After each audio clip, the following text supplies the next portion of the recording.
매스미디어 저널리즘은 무너지고 있고 우리가 지금 그 혼돈의 상태에 있는 것 같아요. 질 낮은 메시지일수록 널리 퍼지는 구조인데 멀리까지 잘 퍼지고 빨리 퍼지는 메시지 중에 하나가요. 제일 그런 메시지가 조롱입니다. 지금 미디어 환경은 그 짧고 자극적인 메시지가 굉장히 맥락 없이 우리 주변에 우리를 포위하게 그렇게 만드는 환경이다. 지금 어떤 진영에 따라서 굉장히 우파 유튜버만 구독하는 분들과 좌파 팟캐스트만 구독하는 분들은 사실상 다른 세상을 살고 있는 셈입니다.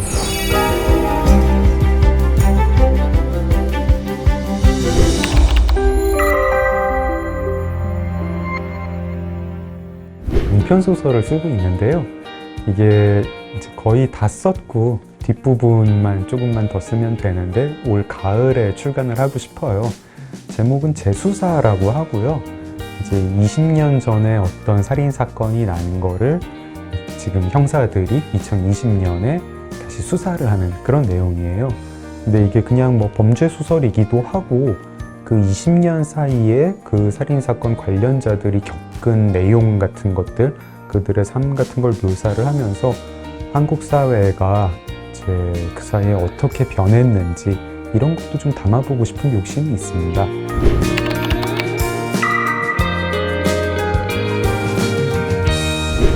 저는 한국 사회뿐 아니라 지금 전 세계가 최근 한 20년 혹은 좀 길게 잡아서 30년 사이에 굉장히 어마어마하게 변화를 했고 그 변화의 핵심 중에 하나가 미디어 변화라고 생각을 합니다. 신문이라는 게 생겨난 지가 한 300년 됐거든요. 근데 제가 신문업계 종사자로서 10년 동안 일하고 지금도 이제 애정을 가지고 보고 있는데 이게 지금 거의 몰락한 것 같아요. 그리고 아마 제가 이제 살아있는 동안에 완전히 망할 것 같습니다. 신문이 사라진다 이런 건 아닐지 몰라도 지금은 레코드판 신세 정도 된다 이럴 것 같다는 예감이 듭니다. 제가 좋아하거나 싫어하거나 상관없이 말이죠.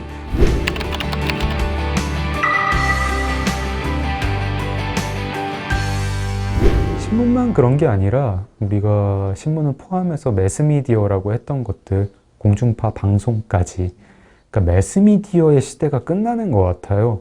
한 300년 정도 매스미디어가 사회에 굉장히 영향을 많이 미치고 우리의 대의 민주주의라는 것도 매스미디어를 전제로 한 환경에서 우리가 열심히 가꾸고 키웠는데 그 기본 바탕 자체가 무너지는 거 아닌가.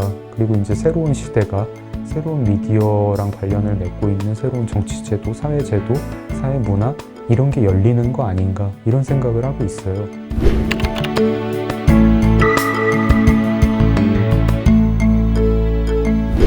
매스미디어에 영향 제일 크게 미친 건 기술입니다. 기술. 인터넷을 기반으로 한 개인 맞춤형 기술이란 게 생겨가지고 매스미디어 반대로 개인 미디어라는 게 생기고 이제 우리 이제 개인 미디어의 시대를 살고 있고 이게 점점 더 커질 거예요. 기술 발전을 보니까 이런 생각이 들더라고요. 순서가 있습니다. 제일 먼저 기술이 먼저 나와요. 이 기술이 뭐에 쓸모가 있는지 모르는 상태로 일단 먼저 나옵니다. 어떤 그걸 만들어내는 젊은이들이 있죠. 이게 되네 하면서 만들고 될 것 같으니까 투자를 받아가지고 저희가 이거를 사업화할 수 있어요 라고 투자를 받아가지고 세상에 내놓습니다. 그 중에 실제로 사업이 되는 것도 있고 그래서 이윤을 창출하는 것도 있고 창출 못하는 것도 있죠. 그 다음에 비즈니스 모델이 나와요. 비즈니스 모델이 나와서 이게 퍼진 다음에 많은 사람들이 사용을 한 다음에야 그거하고 관련된 윤리가 나오더라고요.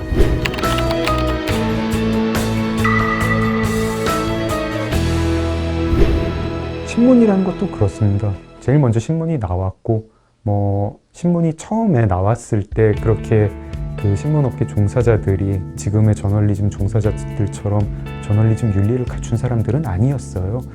굉장히 지금 관점에서 보면 어이없는 기사들, 흑색 선전들 이런 것들 많았고 신문이라든가 뒤이어 방송이라든가 나오니까 그리고 그게 사회에 너무 영향을 많이 미치니까 사람들이 연구를 하기 시작했고 질서를 거기에 부여를 했죠. 뭐든지 그렇습니다. 자동차가 먼저 나오고 나서 운송업이 생기고 그 다음에 도로교통법이 생깁니다. 개인 맞춤형 미디어는 나온 지 한 10년 안팎인 것 같고요. 이제 비즈니스 모델도 생긴 것 같아요. 비즈니스 모델이 생긴 게 유튜버들입니다. 돈을 벌죠. 돈을 벌어요. 그리고 유튜버를 어떻게 규제해야 되는지, 유튜버가 어떤 책임을 지녀야 되는지는 아직 아무도 몰라요. 그런 와중에 매스미디어 저널리즘은 무너지고 있고 우리가 지금 그 혼돈의 상태에 있는 것 같아요.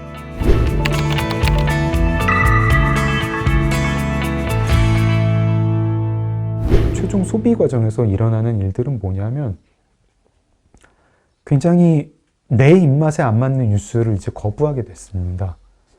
과거에는 그래도 아무리 편향적인 매체라고 하더라도 그 안에서 어떤 진영 논리에서 좀 벗어난 그런 뉴스들을 보게 됐는데 이제 어느 순간부터 개인 맞춤형 시대가 되고 또 그 와중에서도 우리가 뉴스를 골라보게 되면서부터 내 마음에 드는 뉴스만 보게 됐어요. 사실상 지금 어떤 진영에 따라서 굉장히 우파 유튜버만 구독하는 분들과 좌파 팟캐스트만 구독하는 분들은 사실상 다른 세상을 살고 있는 셈입니다.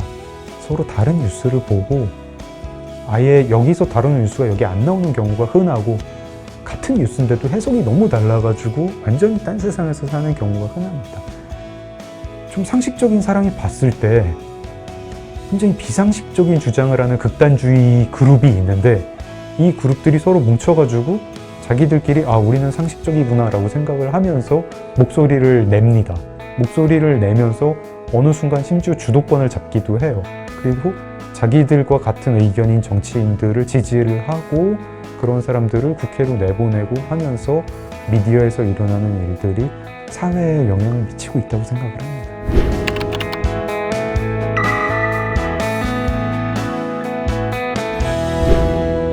우리가 결국은 매스미디어 시대를 되돌리진 못해요. 이제 앞으로 개인 맞춤형 미디어 시대가 열릴 거예요. 그리고 거기에 맞는 윤리를 우리가 만들어내야 됩니다.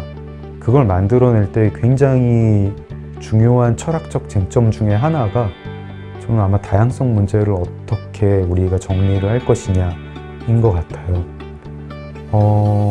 다양성 우리가 추구해야 될 가치입니다. 근데 어디까지 추구를 해야 될까? 백인 우월주의도 사상의 자유로 인정을 하고 백인 우월주의 유튜버가 백인 우월주의 뉴스를 내보내면 그것도 다양한 것 중에 하나예요 라고 받아들여야 될까? 이 질문에 쉽게 답을 못 하겠죠. 그럼 그냥 직관적으로 지금 그건 아닌 것 같다라고 많이 생각을 할 겁니다. 그럼 어느 지점에서 멈춰야 되지? 좋아, 백인 우월주의는 아니라고 치자. 그러면은 어떤 여성 혐오, 남성 혐오에 관련된 그런 콘텐츠나 그런 채널은 어느 지점까지가 다양성이고 어느 지점까지가 우리가 허용할 수 없는 걸까? 이거 굉장히 답하기 힘든 질문인데 이걸 답하지 못하면 우리는 개인 맞춤형 미디어에 대한 어떤 책임을 물을 수가 없게 됩니다.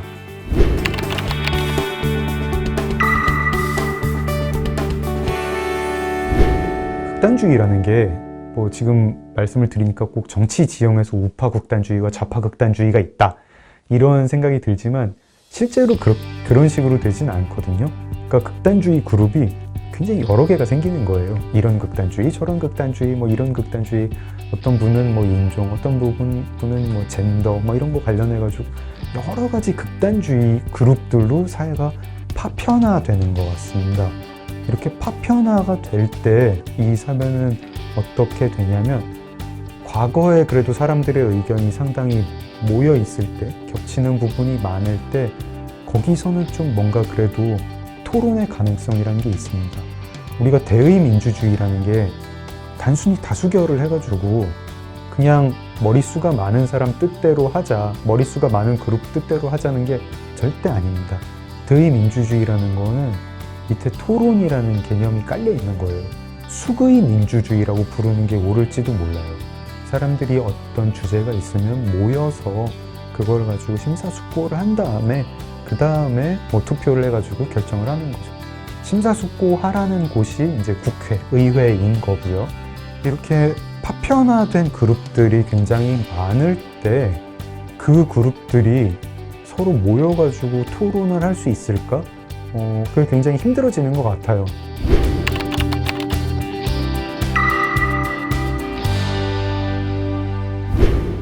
미디어도 그렇고 플랫폼도 그렇고 디바이스도 그렇고 질 낮은 메시지일수록 널리 퍼지는 구조인데 그 중에서도 제가 관찰한 결과 멀리까지 잘 퍼지고 빨리 퍼지는 메시지 중에 하나가요.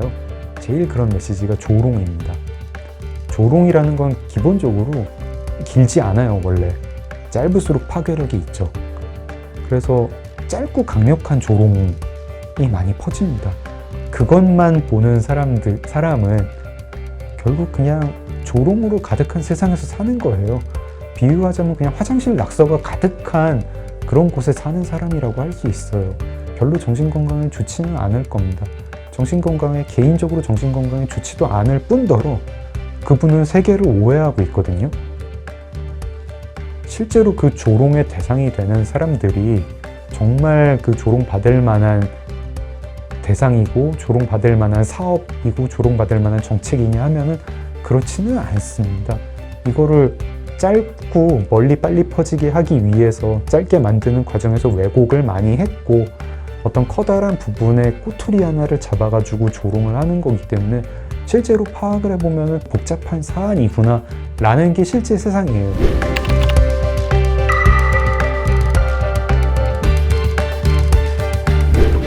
저는 2000년 전후로 우리가 다른 나라에 살고 있다고 생각을 하거든요. 지금 태어나는 젊은 세대를 가리켜가지고 우리가 디지털 네이티브라고 하죠. 그러면 저는 디지털 네이티브가 아니라 뭐냐?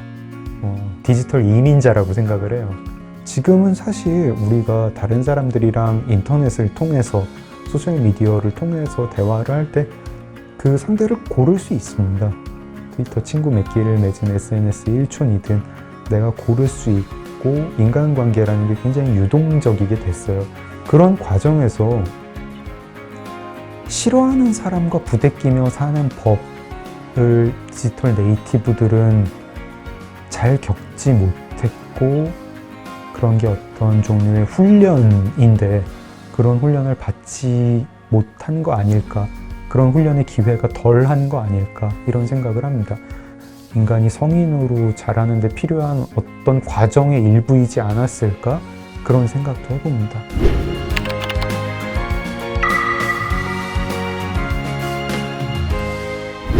지금 미디어 환경은 그 짧고 자극적인 메시지가 굉장히 맥락 없이 우리 주변에 우리를 포위하게 그렇게 만드는 환경이다 라고 말씀을 드렸는데 그 짧고 자극적인 메시지를 제가 이름을 한번 붙여봤어요. 스낵 정보라고. 왜 스낵 정보라고 이름을 붙였냐면 우리가 아이들한테 그러죠. 그 자극적인 과자 스낵들 먹지 말고 좀 이렇게 영양가 있는 제대로 된 식사를 하라고. 그래도 아이들은 과자 좋아해요. 저도 어릴 때 그랬고 지금도 과자 먹으면 대부분의 사람들이 어쩔 수 없습니다. 한번 뚜껑을 열면 멈출 수 없다고 광고하는 과자들 진짜 그렇게 돼요.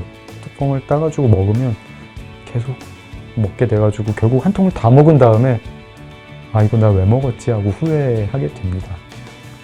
근데 짧고 자극적인 메시지도 똑같습니다.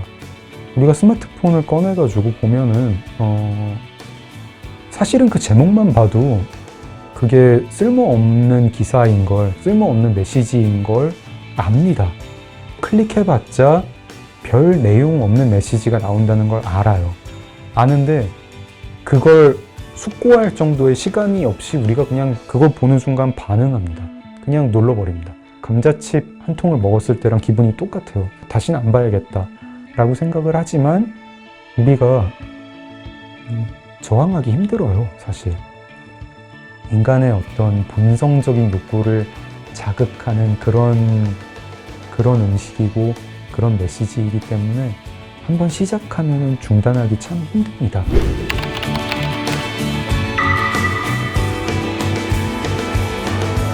감자칩을 안 먹는 제일 좋은 방법은요, 처음부터 뚜껑을 안 따는 거예요. 하나를 먹으면 다음 거 중단하기 굉장히 힘들어요. 이런 짧고 자극적인 스낵 정보 안 보는 제일 좋은 방법은 처음부터 안 보는 겁니다. 그냥 밤에 자기 전에 스마트폰을 멀리 밀어놓고 내가 매일 확인해야지 이 유혹을 처음부터 안 하는 게 낫습니다. 그런 짧고 자극적이고 맥락 없는 스낵 정보들의 반대편에 길고 자극적이진 않지만 영양가 있고 지식이 담겨 있고 맥락이 있는 그런 정보들이 있죠. 뭘까요? 그런 매체들, 길고 맥락이 있는 매체, 저는 책이라고 생각을 하고요. 가끔 저한테 뭐 그런 거 물어보시는 분들이 계세요. 그러면은 우리가 이런 인터넷 시대에 어떻게 인터넷에서 좋은 정보를 얻겠는가? 어떤 뉴스 매체를 봐야 될까요? 어떻게 우리가 그걸 분간을 할 수 있을까요? 이런 거 질문을 받는데요. 제 대답은 이렇습니다. 그거 분간 못해요. 분간하기 매우 어렵고 분간할 기준이라는 게 있을지, 만들어낼 수 있을지 잘 모르겠습니다.